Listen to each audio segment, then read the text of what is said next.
Hey, we finally have a little bit of a breakdown from the Titans Facebook group on Season 3. Let's talk about it.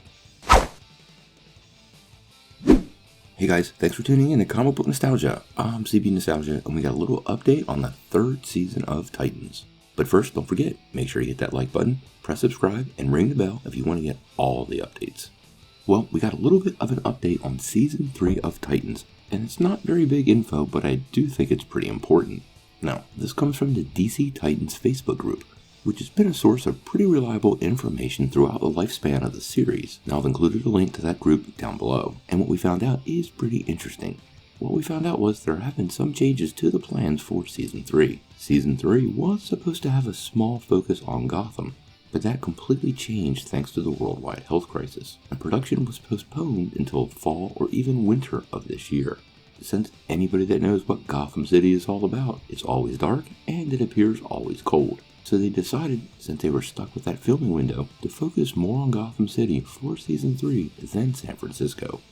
Now we do get a little bit of a breakdown of how the season's going to go, too. First and foremost, the Red Hood will have a new costume, and he will be the main villain of the first half of the season.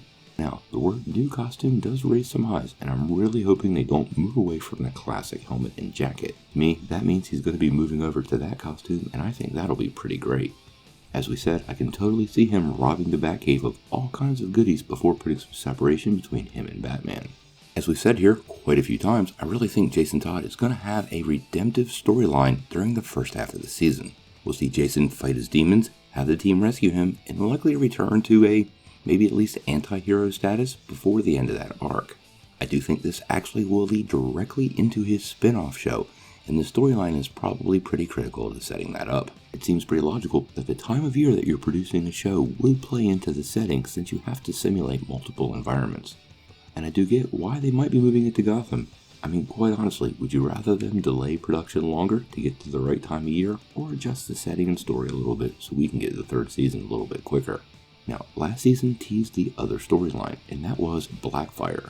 And what we are hearing is Blackfire will actually make up the second half of the season. So fans don't have to worry that Starfire and that storyline are going to get shortchanged due to the delay. Now, I wouldn't get your hopes up so high that you expect to see her home planet, Tamaran, or anything really in outer space. I don't think the show is going to get that ambitious, but I do expect to see a step up in the CGI for her character and Blackfire, and hopefully Beast Boy too.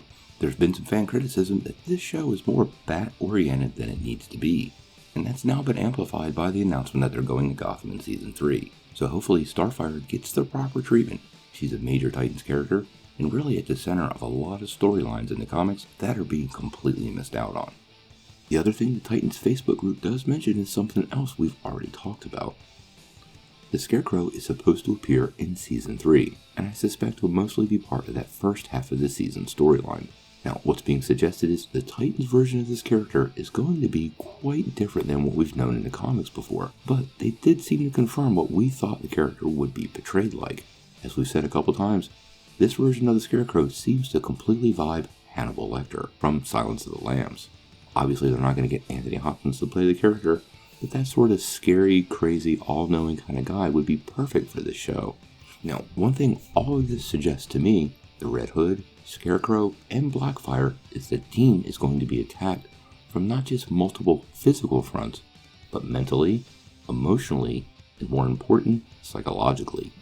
This, teamed with a couple of new writers, should really make for a pretty awesome Season 3. Now, you should keep in mind that one subplot we have heard nothing about is Donna Troy. If you remember, at the end of Season 2, Rachel left with Donna Troy's body to go back to Themyscira, and Rachel was far from being okay.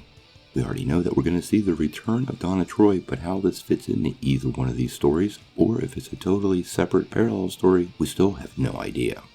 We have another DC fandom coming up in just about a week and a half, and I'm not sure if we're going to get more Titans information there or not. I do know they have not actually shot a frame of footage yet, and anything could change based on that.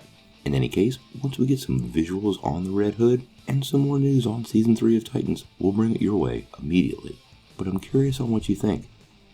Do you like the season being broken into 2 distinctive story arcs? And what do you think this means for the Red Hood? Sound off in the comments below. If you like this video, make sure you press like, click subscribe, and if you don't ring that bell, you won't get any updates. Peace.